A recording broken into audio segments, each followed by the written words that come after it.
2026 নির্বাচনে গেরুয়ার মুখ্যমন্ত্রীর মুখ দিলীপ ঘোষ, বিপাকে কি শুভেন্দু অধিকারী? বঙ্গ বিজেপি ভবিষ্যৎ নেতৃত্ব নিয়ে তৈরি হয়েছে নতুন জল্পনা।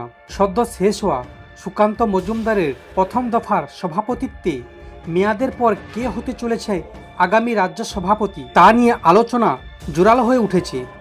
এমন সময়ই মঙ্গলবার সল্টলেকে বিজেপির সদর দপ্তরে কেন্দ্রীয় পর্যবেক্ষক মণ্ডল পাণ্ডে এবং সহ পর্যবেক্ষক অমিত মাল্লব্য একগুচ্ছ নেতামন্ত্রীর সঙ্গে আলাদা আলাদাভাবে কথা বলেন।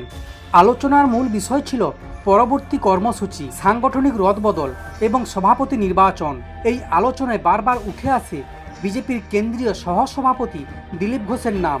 সূত্রের দাবি, দিলীপ ঘোষকে রাজ্য রাজনীতির মুখ করে 2026 সালে বিধানসভা নির্বাচন লড়ার কথা বলছে আরএসএস। যদিও তাকে তৃতীয়বার সভাপতি পদে ফিরিয়ে আনা সম্ভব কিনা তা নিয়ে চলছে আলোচনা।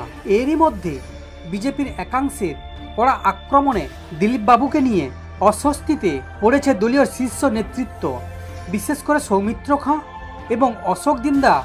প্রকাশ্যে কটাক্ষ, সোশ্যাল মিডিয়ায় বঙ্গ বিজেপির লজ্জা আখ্যা সবকিছুই নেতিবাচক বার্তা দিয়েছে। সল্টলেকের বৈঠকে সুকান্ত মজুমদার স্পষ্টভাবে দলের সকলকে সতর্ক করে বলেন, দিলীপ ঘোষ ইস্যুতে কেউ বাইরে কিছু বলবেন না, দলের মধ্যে আলোচনা করুন। রাজনৈতিক মহলের মতে কেন্দ্রের বার্তা পেয়ে সুকান্তর কণ্ঠেও এসেছে নরম ভাব। শুভেন্দু অধিকারী যদিও এখনো কোনো মন্তব্য করেননি, তবে তিনি দিলীপ ঘোষকে মুখ্যমন্ত্রী পদপ্রার্থী করলে অভিমান করতে পারে বলেই মনে করা হচ্ছে, যা একাধিক জেলার ভোটে প্রভাব ফেলতে পারে।